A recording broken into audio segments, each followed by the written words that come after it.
Bon, ça vous aura pas échappé, on vit une petite crise du logement depuis quelque temps qui affecte l'ensemble du marché immobilier. Je vais vous parler aujourd'hui d'un aspect spécifique de cette crise, la reconquête des acheteurs de résidences principales par les promoteurs. Vous allez voir, ça va vous intéresser. Avec la flambée des taux d'intérêt, beaucoup d'acheteurs ont été mis hors jeu du marché des crédits. Les investisseurs locatifs ont quasiment déserté le marché de la construction neuve et les promoteurs doivent absolument tenter de combler ce vide.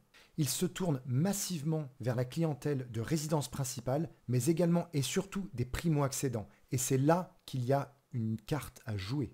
Ils mettent en place des stratégies agressives avec des offres commerciales et des aides que vous ne connaissez probablement pas.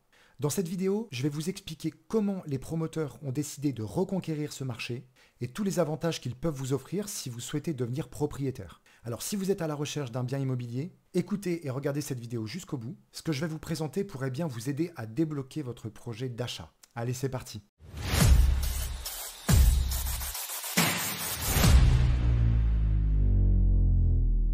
Depuis environ 4 ans, le marché de la construction neuve vit une véritable crise. C'est vrai qu'on parle souvent du nombre de baisses de transactions dans l'immobilier global, parce qu'il y a évidemment beaucoup plus de transactions dans l'ancien que dans l'immobilier neuf. Pourtant, la construction, c'est la base. D'ailleurs, un professionnel de l'immobilier ou un particulier qui souhaite anticiper au mieux le marché devrait s'intéresser au marché de l'immobilier neuf. Ça donne le ton sur ce qui va se passer en général dans les années à venir. Moins de construction, c'est moins de logements disponibles. Et ça va impacter derrière toute la chaîne. Si l'immobilier neuf ralentit, en général, l'ancien va ralentir aussi. Et vous comprenez, il y a un effet boule de neige derrière. C'est pas seulement la vente de logements neufs. Derrière, il y a des emplois dans le BTP, les bureaux d'études, le commerce, etc. C'est toute la chaîne qui est touchée. Et l'État, bien sûr, va également en payer les frais, puisque moins de construction, c'est beaucoup moins de TVA qui rentre dans les caisses. Et ça fait très très mal au budget de l'État. Pour comprendre la suite, retenez que cette crise du logement est structurelle. Dans le cadre de logements neufs à construire dans des bâtiments, depuis des décennies, environ 50% de la clientèle acheteuse sont des investisseurs immobiliers locatifs. Je rappelle ceux qui ont déserté le marché depuis 2 ans, faute d'une rentabilité satisfaisante. Et sur 50% de la clientèle restante des promoteurs, 30% sont des primo-accédants, des gens qui achètent pour la première fois leur résidence principale. Et oui, contrairement aux idées reçues, les promoteurs attirent énormément les personnes qui achètent pour la première fois. La crise de la construction est donc une première étape d'une crise généralisée. Et d'ores et déjà, on sait que même si les taux d'emprunt sont en train de baisser, les effets de la crise, eux, ne sont pas terminés. Pourquoi ? Eh bien parce que la chute du nombre de constructions depuis 3 ans, nous allons en ressentir les effets là à partir de 2025 jusqu'à au moins 2028-2029. C'est-à-dire tous les logements qui ne seront pas mis en chantier. Et donc tous les locataires ou les primo-accédants qui ne trouveront pas de logement. Alors une fois qu'on a identifié cette désertification de la clientèle investisseur et des primo-accédants chez les promoteurs, comment est-ce qu'ils font pour réagir? Alors il est clair qu'ils ont fortement insisté auprès du gouvernement pour qu'il y ait enfin une stabilité fiscale. Ce qui inquiète la majorité des investisseurs, c'est l'instabilité de leur rentabilité locative. Et oui, si la fiscalité française est mouvante, et que l'État continue de taper sur les propriétaires investisseurs, ceux-ci se retirent en grande partie du marché. C'est une bataille extrêmement difficile à mener. Et de l'autre côté, il y a la clientèle occupante. Et les promoteurs l'ont compris. C'est la clientèle qui a le plus de potentiel de relancer le marché. Donc dans cette situation, les promoteurs, l'État et les banques ont pris des mesures pour tenter d'enrayer cette crise et favoriser l'achat d'une résidence principale. Car cela va bien sûr répondre à un enjeu démographique, économique et social beaucoup plus large. Je vous le disais, les acheteurs en résidence principale sont tout simplement un espoir de survie et un espoir de marché à long terme pour les promoteurs. Cela fait donc près de 2 ans qu'ils réfléchissent à des solutions. Donc tout d'abord, les promoteurs mettent en place des stratégies de remise commerciale importantes. Très souvent, vous allez voir des offres de remise par pièce. Imaginons, nous vous offrons 2 000 € de remise par pièce ou 3 000 € de remise par pièce. Donc si vous décidez d'acheter un type 3 avec 2 chambres avec 3 000 € de remise par pièce, eh bien ça fait 9 000 € de remise au total. Pour aider les primo-accédants, certains offrent la gratuité des fameux frais de notaire, des frais d'acquisition.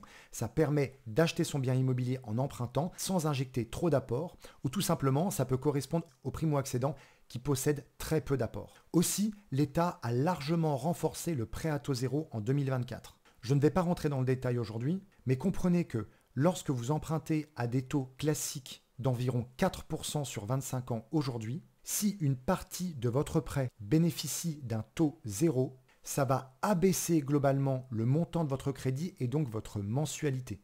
Le prêt à taux zéro est éligible aux primo-accédants, donc à ceux qui achètent pour la première fois une résidence principale dans un programme immobilier neuf et dans une zone dite tendue, c'est-à-dire une zone dans laquelle il y a besoin de construction de logements. Pour bien comprendre, je prends un exemple. Quelqu'un qui décide d'acheter un appartement classique dans l'ancien, sans aide particulière, au prix de 200 000 euros, il emprunte 200 000 euros sur 25 ans. Aujourd'hui, au taux actuel d'environ 3,84%, ça va lui coûter 1100 euros de mensualité, donc 1100 euros à débourser tous les mois pour payer cet appartement. Avec le prêt à taux zéro dans le neuf, sur ces 200 000 euros, il peut avoir droit, selon sa situation et la zone dans laquelle il achète, jusqu'à 75 000 euros de prêt à taux zéro. Il va donc y avoir 125 000 euros empruntés au taux classique de 4% et 75 000 euros à taux zéro. Et au niveau des aides, c'est pas fini, mais ne serait-ce que comme ça, il peut faire tomber sa mensualité de 1100 euros à environ 950 euros. C'est déjà un énorme gain. Au-delà de ce prêt à taux zéro, qui est donc, je vous le rappelle, payé par l'État, les banques ont décidé également d'aider les primo-accédants dans l'immobilier neuf. Et elles offrent des prêts dits bonifiés. Donc selon les banques, ça va de 10 000 jusqu'à 30 000 euros, à taux zéro également. Donc notre primo-accédant, là, il va avoir ses 75 000 euros de prêt à taux zéro, plus potentiellement 20 à 30 000 euros à taux zéro offerts par la banque. Et certains promoteurs vont jusqu'à bonifier ce prêt à taux zéro en accompagnant le primo-accédant et en plus de ces offres commerciales, vont lui apporter 10, 20 ou 30 000 euros également à taux zéro. Donc une fois qu'on a cumulé tout ça, notre acheteur, là, il va se retrouver dans une situation où son prix total de 200 000 euros va être financé globalement pour moitié à taux zéro.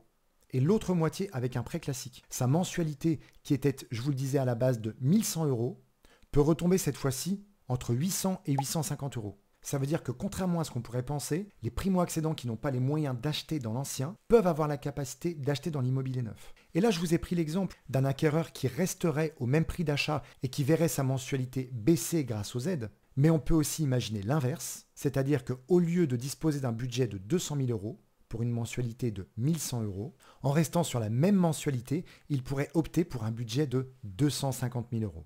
Si vous arrivez à cumuler différentes offres, le résultat peut être très intéressant. Pour conclure, même si au premier abord le marché immobilier paraît grippé, les promoteurs sont en ordre de bataille pour aller récupérer des parts de marché sur cette clientèle, attirer les acheteurs de résidences principales. Entre les remises commerciales, les frais de notaire parfois offerts, le prêt à taux zéro, les prêts bonifiés des banques, les prêts bonifiés par les promoteurs, il y a là une véritable carte à jouer pour devenir propriétaire de son premier logement. Je vous encourage donc fortement à vous renseigner, bien sûr, comparer les appartements, comparer les prix, comparer les offres, étudier votre financement avec quelqu'un de sérieux qui est au fait de toutes les aides dont vous pouvez bénéficier, et bien sûr profitez des remises, allez-y à fond. Les acheteurs sont une perle rare en ce moment. Vous avez donc le pouvoir. Si cette vidéo vous a apporté des éclaircissements, de l'aide, des conseils, alors s'il vous plaît, abonnez-vous, profitez-en. Il y aura plein d'autres vidéos sur le sujet. Vous pouvez bien sûr commenter ci-dessous si vous avez besoin de précision, j'y répondrai, ou j'en ferai peut-être une autre vidéo. Pour finir, j'ai l'habitude de dire que la réussite d'un achat immobilier, c'est une histoire de temps et pas de timing. Et c'est effectivement une réalité mathématique et économique. Mais il y a parfois des fenêtres d'opportunité, des petites périodes de timing. Clairement, ce n'est pas quand les taux seront redescendus à un niveau relativement stable et que le marché sera reparti que vous aurez capacité à négocier des offres commerciales facilement et des conditions de financement intéressantes. On se retrouve donc actuellement dans un moment charnière. Soyez curieux, soyez attentifs, ouvrez-vous des opportunités et je suis certain que vous aurez de bonnes surprises. Merci d'avoir regardé cette vidéo et je vous dis à très bientôt. Ciao.